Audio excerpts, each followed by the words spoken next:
Lift every voice and sing till earth and heaven ring with the harmonies of liberty. Let our rejoicing rise high as the listening skies. Let it resound loud as the rolling sea. Sing a song full of the faith that the dark past has taught us. Sing a song full of the hope that the present has brought us. Facing the rising sun of a new day begun. Let us march on till victory is won. History has its eyes on you. History, history, history. History has its eyes on you. History.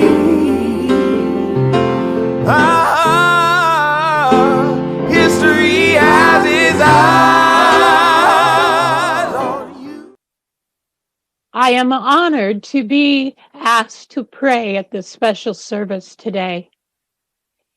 It is special because it is our Black History program, and it is mostly special because it is our youth who are leading it. I'm very proud of them. So please pray with me. God of all mercy and love, I pray for our youth. Thank you for each one of them and their willingness to share their time and their gifts with all of us. Give us each one and each one of our youth a sacred boldness to witness for all of us, the strength to share their faith in you. I also ask for you to open our hearts and minds so that all who hear this story and understand that this is for all of us to act on by witnessing what we learn. So we ask this in the name of our holy Jesus, Father, Son, and Holy Spirit. Amen. One day, when the glory comes, it will be ours, it will be ours. Oh, one day, when the war is won, we will be sure, we will be sure. Oh, glory, glory, oh, glory, oh, glory, oh, glory. For more than a century, Lift Every Voice and Sing has held a powerful place in American history. The hymn, written by James Weldon Johnson and his brother John Rosamond Johnson, is known as the Black National Anthem. But it is more than that. It is a history lesson. It's a rallying cry, a pledge of unity. And as people gather to fight for equality and for justice, it is an ever-present refrain. One day, when the glory comes, it it will be ours, it will be ours. Oh, one day, when the war is won, we will be sure, we will be sure. Oh, glory, oh, glory, oh, glory, oh, glory. Now the war is not over and victory isn't won. We'll fight on till the finish, and then when it's all done, we'll cry glory, oh glory, oh glory, yeah. Glory, hey, oh glory.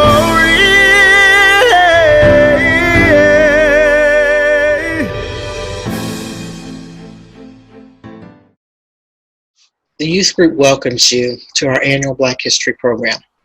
And today we're celebrating the song Lift Every Voice and Sing, an important part of our history that needs to be shared with all. It's very sad that many of our Black youth today have never heard this song or fully understand its meaning. Given the turmoil our country has faced recently, this song, written some 120 years earlier, has become even more relevant. It is a reminder to us all that no matter the struggle, we must continue to have faith, hope, and the will to survive. The struggle is ongoing. You have to know your past to understand your present. And Lift Every Voice and Sing was written in 1900, only 37 years after the abolishment of slavery. And during that time, freed slaves were working to reconstruct a society that would accept them as citizens. And shortly after the Civil War, the government passed three amendments to the Constitution, the 13th, the 14th, and the 15th, to ensure that slavery would not rear its ugly head and that freed slaves who were once considered property would now have the full rights of an American citizen. Educational institutions, known as historically Black colleges today, were started to teach the freed slaves skills necessary to be competitive in the 19th century job market. Students learned to read, write, basic math skills, mechanics, and agriculture. And even though laws were in place and the learning to read and write was available to all, it did not stop many southern states from trying to restrict how they were adopted or allowing the freed slaves to actually exercise them. In 1896, there was a famous Supreme Court case, Plessy versus Ferguson, that coined the idea separate but equal. It said to have upheld the Louisiana law that mandated separate railway carriages based on race.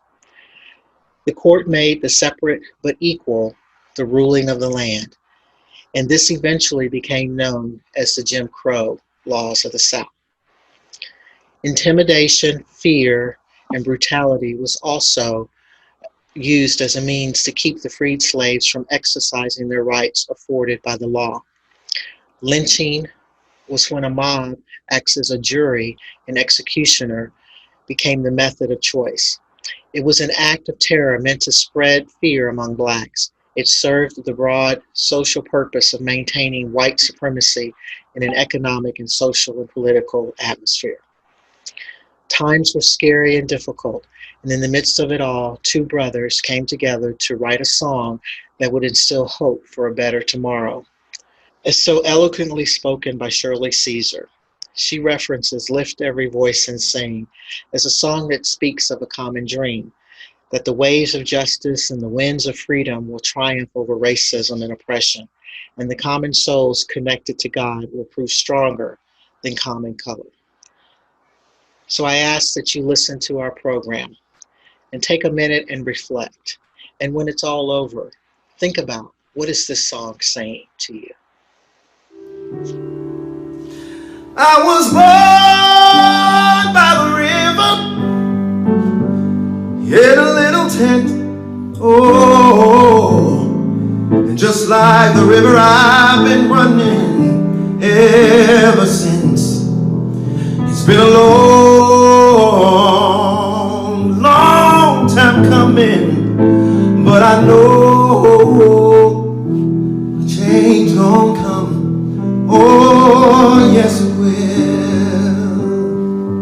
It's been too hard living, and I'm afraid to die, 'cause I don't know what's up there beyond the sky. It's been long time coming, but I know change won't come. Oh, yes it will. And I go to the movies, and I go downtown. Somebody keep telling me, boy, don't you hang around. It's been a long time coming, but I know change gon' come. Oh, yes it will. You see, I go to my brother, yes I do, and I say, brother, won't you help me please, yeah. But he winds up knocking me right back down on my knees. Oh, there's been times that I thought it wouldn't last for long, but now I think I'm able to carry on, 'cause it's been a long time coming, but I know a change gonna come. Oh, yes it will. Yes it will.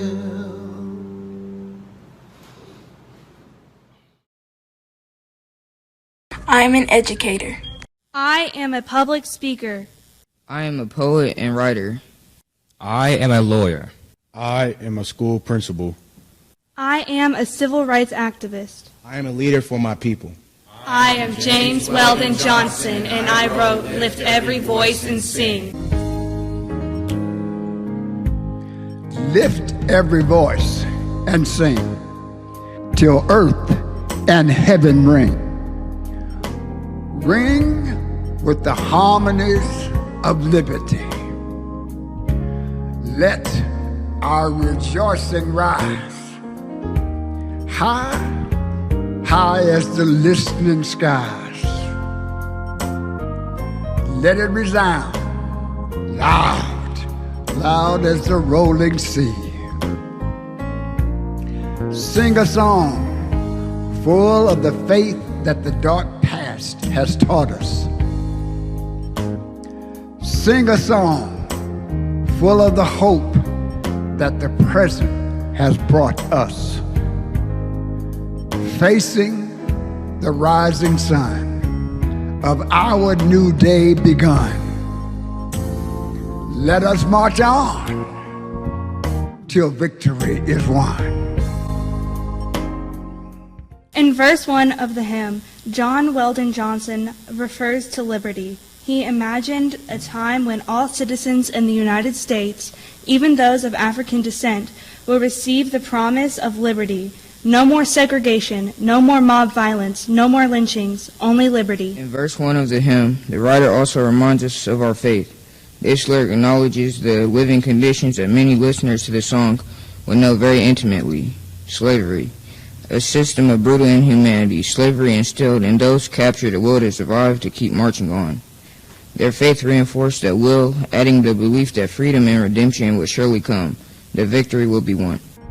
Stony the road we trod, bitter the chastening rod, felt in the days when hope unborn had died. Yet with a steady beat, have not our weary feet come to the place for which our fathers sighed.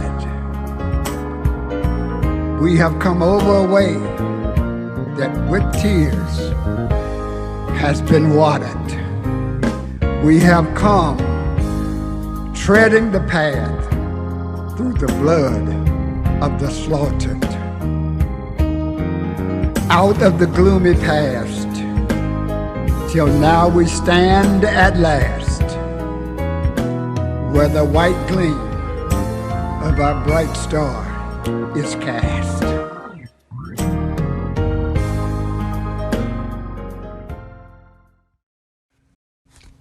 In verse 2 of the hymn, the first lines reflect back to our experience as Black Americans. So many obstacles endured under the oppression of Jim Crow. The chasing rod was a slave whip, and it conjures up the images of brutal whippings endured by Black people on plantations. White slaveholders used beatings to discipline and degrade slaves. Also in verse 2, the line, "Yet with a steady beat," signified the gradual progress and forward movement Blacks have made despite all the roadblocks. The place with our father's side. In the next line, capture the realization of the dream of African Americans who by the start of the Civil War saw freedom on the horizon. By the time these lyrics were written, Black Americans had secured their freedom, realizing the goal of their ancestors. That steady beat of progress continues today. An important part of verse 2 of the hymn reminds us that the Black experience is filled with stories of sorrow and death. The tears of those who remained paved the way for generations as a painful reminder that the fight for freedom and equal rights was not and is not an easy one. The last stanza of verse 2, "Till now we stand at last," captures the spirit of strength and resilience. Despite the painful experience of the past, Black Americans do not have to hang their heads in shame. They can stand together in confidence that all their hopes and aspirations will one day be true.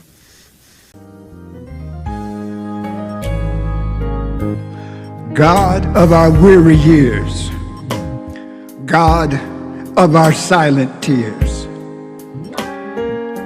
Thou who hast brought us thus far on the way, Thou who hast by Thy might led us into the light, keep us forever in the path, we pray. Lest our feet stray from the places, our God, where we met Thee. Lest our hearts drunk with the wine of the world, we forget Thee. Shadowed beneath Thy hand, may we forever stand, true to our God, true to our native land.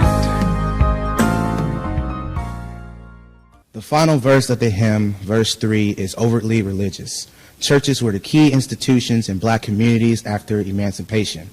This verse contains religious lyrics describing our spiritual cornerstone, the root of our faith, God.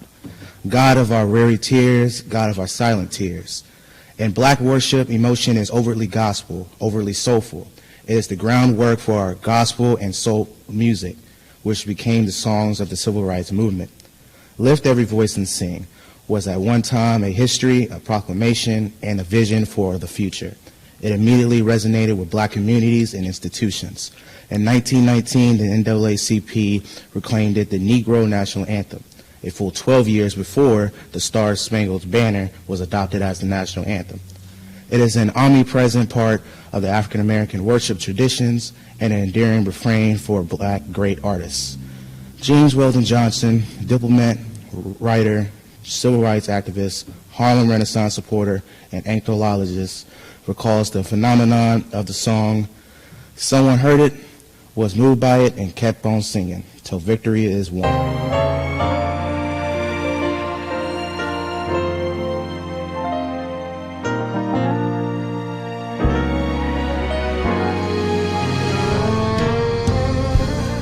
I remember very clearly the first time I sang that hymn. We were in New Orleans with Miss Story at the Black Convocation, one of her ways of educating her new white pastor. It was very moving to sing this hymn with mostly Black voices. The words that moved me the most were the phrase, felt in the days where hope unborn had died. And those words held for me the whole of the black experience. And on that day, I made it my goal to memorize all 3 verses of the hymn so that I could participate fully with the other voices singing the same hymn all across the country. My voice still cracks when I sing those words. The first time that I heard Lift Every Voice and Sing was through my granddaddy, Herman Moore Sr. He loved music, and he loved that I loved music, and he also wanted me to know how important that song was, not just to him, but to our culture. So, I was about 6 or 7, I think, when I first heard it, and I remember him, just you gotta listen to this, this is important now, and I didn't really understand what he meant by that at that age. But now, as an adult, I think that what the song means to me is, to continue to speak your truth, to be who you are and not be afraid of that and not let anybody hinder you from being you. And love everything about you and just keep striving. I think that's what the song means to me now. And I definitely think that it's still relevant today. I think that type of mindset is very important for anybody of any generation, of any age, to be able to speak your truth and, love who you are and what you are and where you came from. I don't think that's anything that will ever go out of style, if you will, or dissipate. I think that's going to be important for all generations to come. I was brought up in Evansville in the 1950s and early 60s, and at that time Evansville was a pretty racist city, and it was basically segregated during the early part of that time. And on top of that, I was raised by racially prejudiced parents, so I wasn't familiar with Lift Every Voice and Sing when I was young. And I probably didn't even hear the song until I was maybe in high school. And at that time, it didn't really have any meaning to me. I didn't know anything about the history of it. It doesn't say black anywhere in it. I wasn't aware that it was known as the Black National Anthem. I wasn't aware that it was written by the head of the NAACP. To me, it just seemed like another kind of rousing hymn, kind of like Onward Christian Soldiers. And I probably heard it a few more times throughout my early years, again, not paying any attention to it, liking it or disliking it. And I really probably didn't become acquainted with it until midlife or close to it. During that time, I became more affiliated with churches, religious organizations. I began singing in choirs. Since that time, I had learned some of the history of the song. I had began to sing it. And as I sang it, I began to become familiar with the words. And the words to me were quite significant. It had a dichotomy of words. There were all of these words that were painful and struggling. I've written some of them down here. There were words like dark past and stony road and chastening rod and weary years and silent tears. All of these so painful. So just marked the struggle of the black person coming down that road. Excuse me. And then on the other side, though, there were these positive words, words of hope and words of harmony and victory and the gleam of a white star.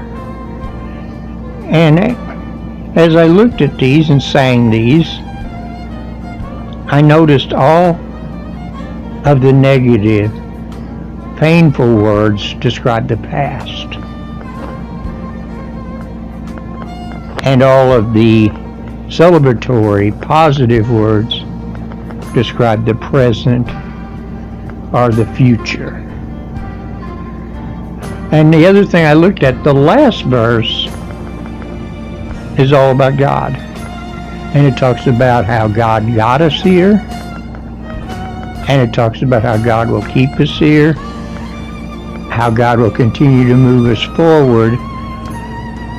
But it also says we must never forget God and forget who it is that got us here. Reflecting on this song, lift every voice and sing our Black National Anthem, a poem written by James Weldon Johnson, the year of 1900. His brother, John Rosman Johnson, set the poem to music, the year of 1905. James Weldon Johnson, a lawyer, NAACP activist, and held many important positions. How well do I remember Booker T. Washington High School years and the Special Assembly programs. Singing, lift every voice, standing with much pride, and remembering Frederick Douglass, Harriet Tubman, Langston Hughes, Malcolm X, and remembering today Martin Luther King Jr. and many others. This National Black Anthem celebrates the power of unity with a cry for liberation and affirmation for our African American people.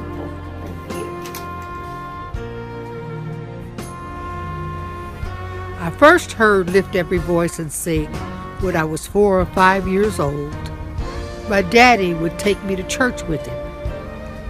He attended Alexander AME Church, and climbing those steep steps and watching those huge doors open to choir music was like magic to me. As time went on, from kindergarten till I was graduated from high school, I was taught the words and expected to sing this song. Lift every voice and sing. Thinking about what the song means to me really became a series of memories. Rehearsing for school assemblies, church programs, meetings, and always feeling a sense of belonging to something bigger than myself. A sense that it's all right. Everything's gonna be okay. We stood a little taller, shoulders back, pain and sorrow giving way to pride and joy. It's now 2021, and still we begin and end with this song, because some things just don't change. Sadly, we need to sing. We still need to lift every voice and sing. As long as I can remember, I have always celebrated Black history. It has always been a part of me.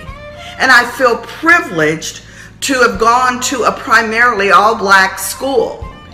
K through 8, Lincoln was my school, with the best of the best African American teachers around. So from an early age, I was infused with a sense of Black pride. And learning and singing the song, Lift Every Voice and Sing, was an expectation in my school. We all learned the song in our music class. Our music teacher taught us.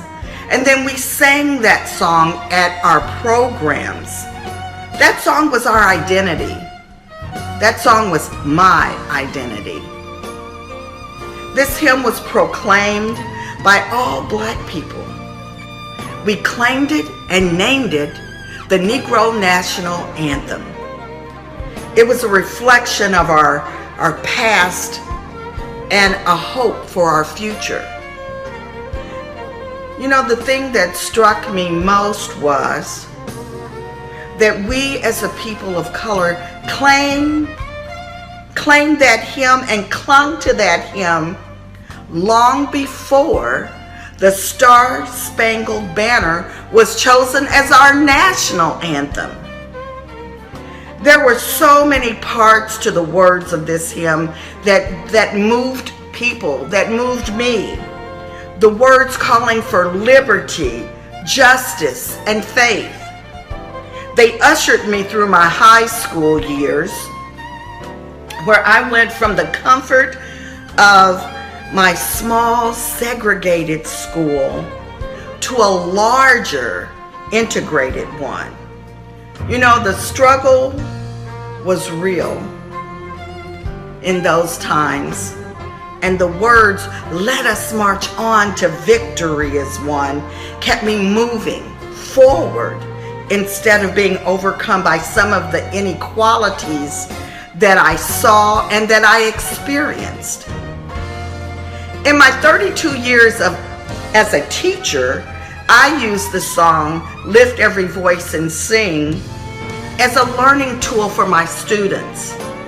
The language of the song, the words, stony the road we trod, bitter the chastening rod, felt in the days when hope unborn had died. I used those words to help the students develop a vocabulary and a context to understand the Black experience. Today, I still witness those inequalities that I saw in my childhood. And now, as an ELCA pastor, I continue to find relevance in the power of these words. Today, the struggle of those of us who are people of color still find these words very prevalent. Today, as a people of faith, we find the strength and the comfort in God, the God of our weary years. And now our tears will no longer remain silent. And today, this is where God has put me as a pastor, but also you as people of God.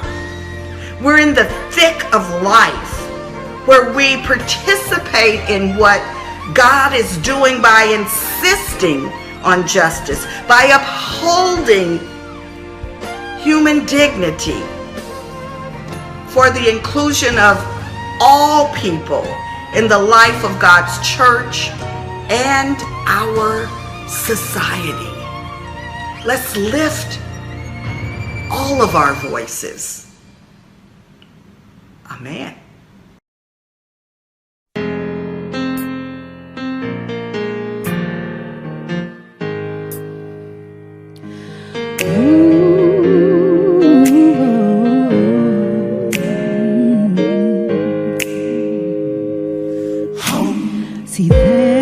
will be mountains that I will have to climb, and there will be battles that I will have to fight. But victory or defeat, it's up to me to decide. But how can I expect to win if I never try? I just can't give up now. I've come too far from where I started from.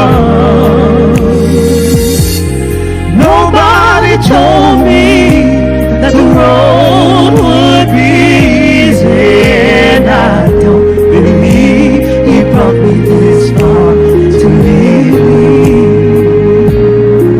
No. Never said there wouldn't be trials. Never said I would never fall. Never said everything would go the way I wanted to go. But when my back was against the wall and I feel all hope is gone, I'll just lift my head up to the sky and say, help me to be strong. Oh, I just can't give up now. I've come too far from where I started from. And nobody told me that the road would be easy, and I don't believe he brought me this far to leave me. Oh, I know you didn't bring me out here to leave me lonely. Even when I can't see clearly, I know that you are with me, so I just can't. I just can't, 'cause I've come too far from where I started from. And nobody told me this road would be easy. Just to leave me, we wouldn't do it. No, no.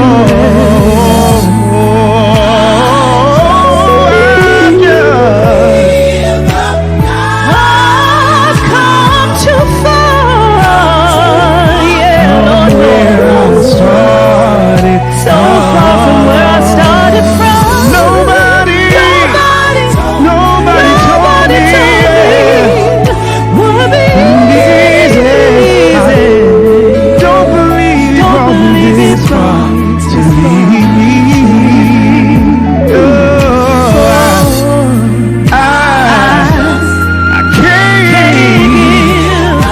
I can't give up no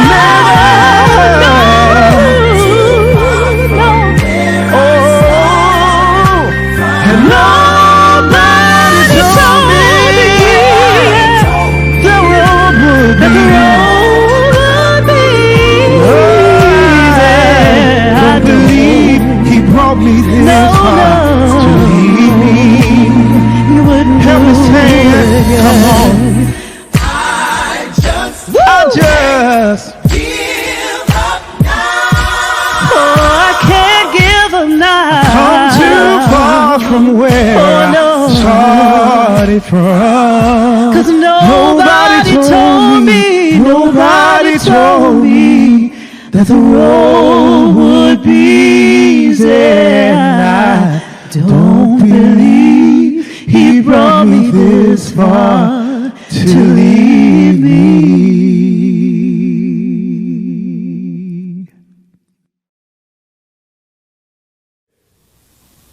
History claims slavery ended in 1865, but how far have we really come today?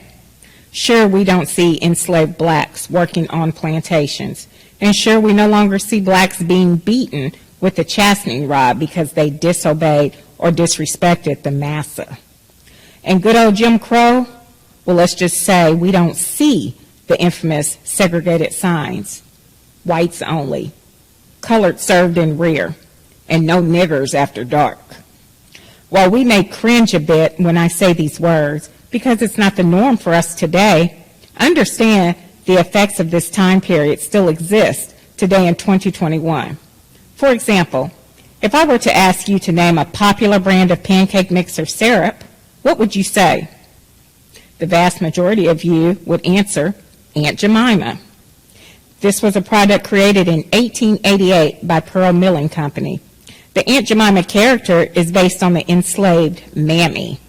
The Mammy was the black slave woman who cared for and nursed the white family's children, oftentimes neglecting her own children. This brand with this image was one of the most recognized and popular brands in the United States history, a Mammy. Finally, after years and years of criticism for exploiting the African American woman, Quaker Oats announced that it would retire the image to make progress towards racial equality. This happened in June of 2020. Earlier this month, in February of 2021, Quaker Oats announced the new name would be Pearl Milling Company, the original creators from 1888. That Mammy did not come down until the year 2020. We must do better, people. In our tech-savvy world of 2021, chastening rods are no longer used to humiliate, punish, or dehumanize blacks. Brutality has taken its place. Bullets and brutality. It is no longer a surprise to turn the news on and see another brown or black person murdered because the killer feared for his life, though the victims were unarmed. Whether it's a knee in the neck, being bombarded with bullets while sleeping, walking home eating a package of Skittles, or dying while in a chokehold after gasping 11 times. I can't breathe. I can't breathe. I can't breathe. Too many of these incidents concluded with zero justice for these victims. So again, I ask, how far have we really come today? And where do you stand? Yes, we have made some progress, but not nearly enough. The Black National Anthem states, "Let us march on till victory is won." It's time to wake up, people. Be vigilant. Ask questions. Be the voice for those who no longer have a voice. Be the voice for Trayvon Martin, the voice for Eric Garner, the voice for George Floyd, the voice for Breonna Taylor, and the numerous other lives lost to bullets and brutality. This battle is far from over, people, and we must all come together to do better. And then together, we will all march on till victory is won.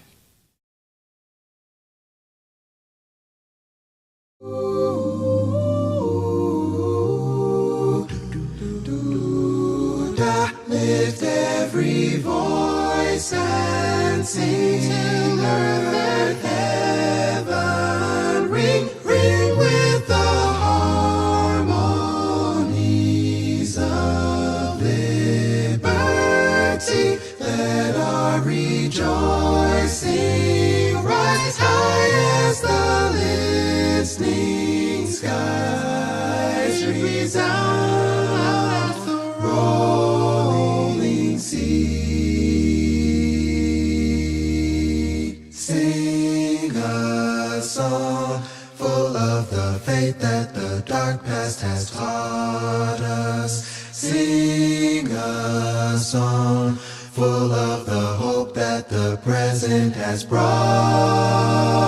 us. Facing the rising sun of our new day begun. March on till victory is won. Stony the road we trod, the chastening rod felt in the days when hope unborn has died.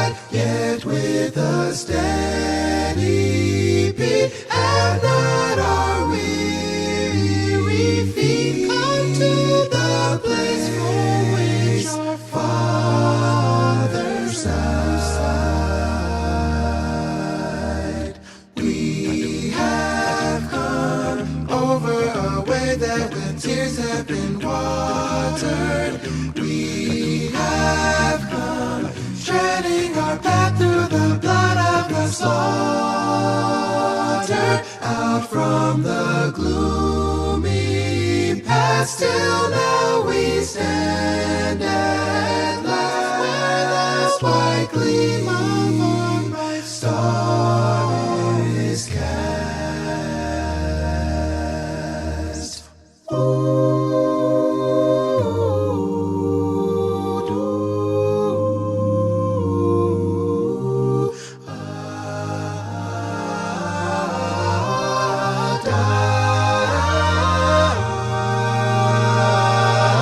God of our weary years, God of our silent tears, Thou who hast brought us thus far on the way, Thou who hast by Thy might led us into the light, keep us forever in the path we pray.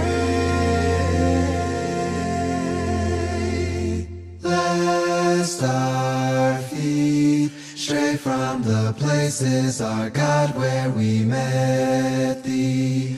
Lest our hearts, drunk of the wine of the world, we forget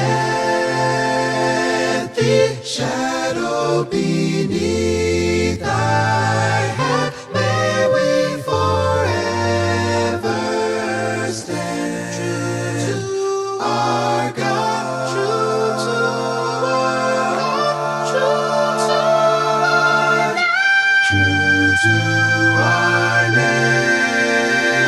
native land, true to our native land.